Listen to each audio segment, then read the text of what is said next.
is going to survive this. And she went to UNLV. As bad as she will feel right now, Atto, it's happened to you.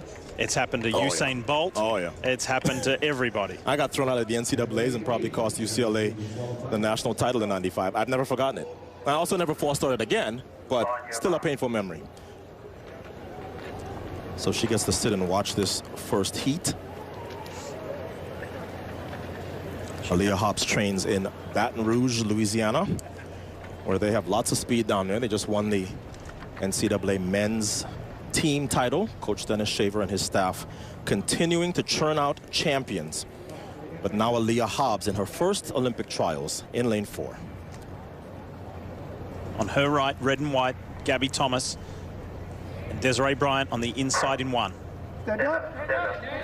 Oh, wow. Being asked to stand up again. This is a shaky start to the women's 100 meters.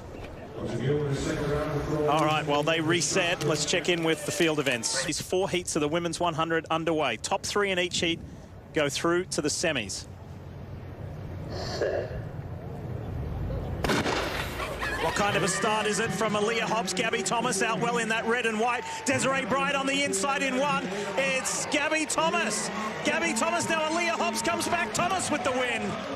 Gabby Thomas with the win. She's pumped. Aaliyah Hobbs and then Desiree Bryant.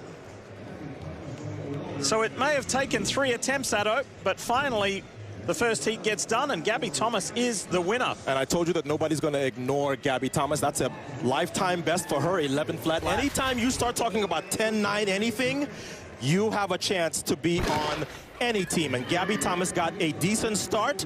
Look at Desiree Bryant. We knew she was going to get out. But now here come the closers. Hobbs and Thomas. And it's Thomas getting the better of this field despite the 2 recalls. And man, when you come in and this is the event that you have no pressure in, Lee, sometimes that is enough. And she looks like somebody who is ready to make not one, but both teams. Lifetime best in the first round for Thomas. And she just beat the 2018 outdoor national champion, Aaliyah Hobbs. 11 flat for Gabby Thomas. Hobbs and Desiree Bryant go through to the semi. 100 meters for the women, ready to go. So we've already seen the first of 4 heats. Here is number 2. And out in lane 8, Tiana Bartoletta. She already has 3 Olympic golds, leading off relays in both 2012 and 2016, and long jump individual gold from Rio. There was a late scratching. Tamari Davis was meant to be on her inside. That's why you see a vacant lane 7 there. Courtney Johnson will be in 6. And in lane 5, right in the middle, Jenna Prandini. You may remember her dive to the finish line kept Allison Felix off the 200-meter team to Rio. She's better at 200, but she can cause some problems here at 100. Cambria Sturgis, the NCAA champion in 2. Watch for her. She starts well. All in grey on the inside. She won the 100 and 200 at the NCAA championships here last week, and she's got the lead at the moment. Look at Cam, the 22-year-old, to the line. She gets it. She continues her fine running here at Hayward Field. From Kannapolis, North Carolina, Cam Sturgis gets the win in Heat 2. 11:15 the time. The youngest in the field. Didn't look like it there, right? She is part of a phenomenal North Carolina A&T program, men and women in the top 5 at the NCAAs. And she ran the fastest all-time race at the NCAAs with 10:74, barely windy. Look at how well she handled these young ladies in this race. She accelerates well and then does not give leads back. She not only won the 100 at the NCAA, she came back and won the 200. She ran that time despite a slight headwind. 10:92 is her legal best, but she looks very comfortable despite having her championships just a week ago. So Cambria Sturgis with the win in 11:15. Jenna Prandini and Tiana Bartoletta. It was a good close race. The second heat of the women's 100, and all 3 of those women advance to the semi-finals. And there are 2 more heats to come, and you will see the Dynamo, Sha'Carri Richardson. And we're almost ready to go again. By the way, the Olympic qualifying standard, if you're interested, for the women's 100 is 11:15. That's the exact time that Cam Sturgis ran in the last heat. Here's Tiana Daniels. Tiana will start in lane 3. She's the defending U.S. champion from 2 years ago, but she's struggling this year. 20 Americans have run faster. She has to set a season's best, maybe, just to advance automatically out of this. Kayla White and Caitlin Smith are inside her in lanes 1 and 2. Kiara Parker is out in 5. And Maya McCoy in 7. In lane 4 is TT Terry. Just turned pro this week after a stellar career at USC, where she set the school record and also helped her team to 2 national titles. Only Sha'Carri Richardson has run faster among Americans in 2021. She's the Pac-12 champ in both 100 and 200. JVN Oliver is in lane 6. And she's number 7 among Americans this year. Daniels in 3. Oh, it's a false start. And you hear that tone, it means that somebody likely reacted faster than a 1/10 of a second. So what happens is the starter hears a tone in his ear that says somebody has reacted faster than a 1/10 of a second to the gun. If that's the case, that person can be disqualified right here. All right, Inspector. So here's another look. Get your eagle eye out.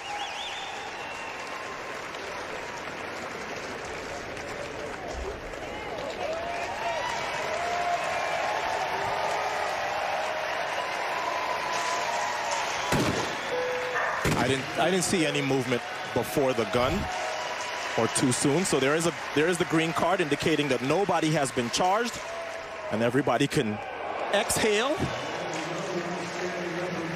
and get ready to face the starter once again.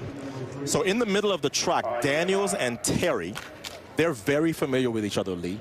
They have raced each other since high school in Florida. Daniels from Orlando, Terry from Miami. They then went on to face each other in college. And now here they are, Olympic trials, right next to each other again. It's all part of the journey. All part of the journey and the road to Tokyo that gets refined and defined here over 8 nights of competition. Keep an eye on JVN Oliver, second from the left in blue and green. Lane 6. Third heat of the women's 100. Oliver did get a good start. Tiana Daniels equally as good. It's Oliver and Daniels. JVN Oliver's going to get this third heat to the line, and on the inside a really good finish from Kayla White also. So JVN Oliver running right at where she has run all season. She ran a 10.97 this year, and she runs 10.96 here to take the win. The surprise for me is how poorly TT Terry ran. Tiana Daniels, season's best, and she gets an automatic qualifier. TT Terry is 5th, so she will have to sit and wait to be a time qualifier. But the top 3 took care of business. There are Daniels and Oliver. Oliver is an indoor U.S. champion, so she is always going to have a good acceleration to 60. But look at Tiana Daniels. And on the inside, that's Kayla White. That's your top 3 automatically. They are through to the semifinals. And Twanisha Terry looking like she has not recovered from the NCAA championships. The wind has switched again, and that was a tailwind, 1.1 behind them. And you may have noticed JVN Oliver looked up at the big screen and saw that 10.96, and that got her attention. She liked the look of that, and that was getting ready to go. So, at the age of just 21, she's already one of the fastest women over 100 meters in the history of the sport. Now, if you don't recognize or know her yet, well, both on and off the track, it's her in 1, Taylor Anderson in 4, right on the inside of Sha'Carri. Micaiah Briscoe is in this, Candace Hill, and English Gardner gets a huge round of applause here. As she should. She has a restaurant that is actually located in this building. Her personal best is in this stadium, 10.74 from 5 years ago. And next to her, Micaiah Briscoe, the 2017 NCAA champion. She's already seen her training partner, Aaliyah Hobbs, advance to the semifinal round. There's a couple of nice play on words on names. Ashton's Eaton's and English's Garden, 2 of the food outlets here at Hayward Field. So here we are, heat 4 of the 100. And Sha'Carri Richardson, front and center, where she likes to be in lane 5. Watch her acceleration. Doesn't matter how she reacts to the gun. Clean start. It was a terrific start from Micaiah Briscoe, but here comes Sha'Carri Richardson now. Watch her run and watch her run away. 1084. Oh, boy. You don't want to say that everybody else is running for 2 other spots, but 3 people are not beating her here, Lee. It simply is not going to happen. And I'm glad I got it in before the gun went off. She never reacts well to the gun. In fact, if you look, she had a little flinch before the gun, so she was rocking back as the gun sounded. It didn't matter. She has so much belief in her top-end speed. Look here, look at the little flinch before the gun. Right, so she's not the best reactor to the gun, but she has so much faith in her top-end speed as well as her ability to accelerate. She knows nobody can hang with me in the second half of the race. And I talked about the frontside mechanics. Everything is knees and arms. There is nothing trailing behind her.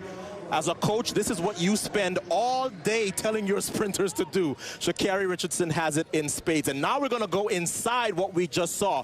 Sha'Carri Richardson, in the middle right there, highest top-end speed, 23.3 miles an hour. That's higher than anybody else. Let's see when she hit her absolute top-end speed. She hit it just at about 60 meters. Look at that, 24.1. So she's pulling away the entire time. And that's why I said, Lee, the race is really for the other 2 spots for the U.S. team, because as long as she continues to look like this, 3 people aren't going to be ahead of her. And there it is. The Intel technology showing us a different view of Sha'Carri Richardson's heat victory. The hair, the nails, the speed, the personality, and the win. It all goes together. Briscoe and Gardner, they'll also go through to the final. Here's Lewis Johnson. All right, and Sha'Carri's still having a great time here with all of this. So just being out here on this Olympic trials stage for the first time, what are your thoughts? What are you feeling? My thoughts is, I know this is basically the biggest race of my life, biggest track meet of my life, but continue just to think this is what I do on a day-to-day basis. So coming into the meet, just another day, another meet. Another meet, but it's a big one. You got to see some numbers there and some graphs. What did you think about seeing where you got to your top-end speed and how all that worked for you? Actually, that was really cool seeing that and just making me dissect my race, understanding more before I get back to my coach. And we talk about what we need to do, what we need to clean up for these next 2 rounds. But seeing that, I just know my strong points, and, of course, my weaknesses. It must be challenging to try to hold yourself together in this preliminary round because it seems like you just want to explode. How do you manage each round to get to that final to then try and make the team? First of all, hold on. Hey, Mom! Okay. Hey, but definitely just coming into this first round, of course, every time I touch the track, I want to do what it is that I'm capable of doing. But, of course, me and Coach, we've talked. We understand race by race, round by round, give them hell every time. All right, Sha'Carri, that's a heck of a start. Thank you, America knows who you are now. And it's Sha'Carri. Sha'Carri. Sha'Carri. We got it. Okay. She has said in the past, if you don't pronounce my name right, I'll ensure you will. And she doesn't want only America to know her name. She wants the world to know her name. And you kind of get the feeling after Tokyo this year, this summer, the world will. So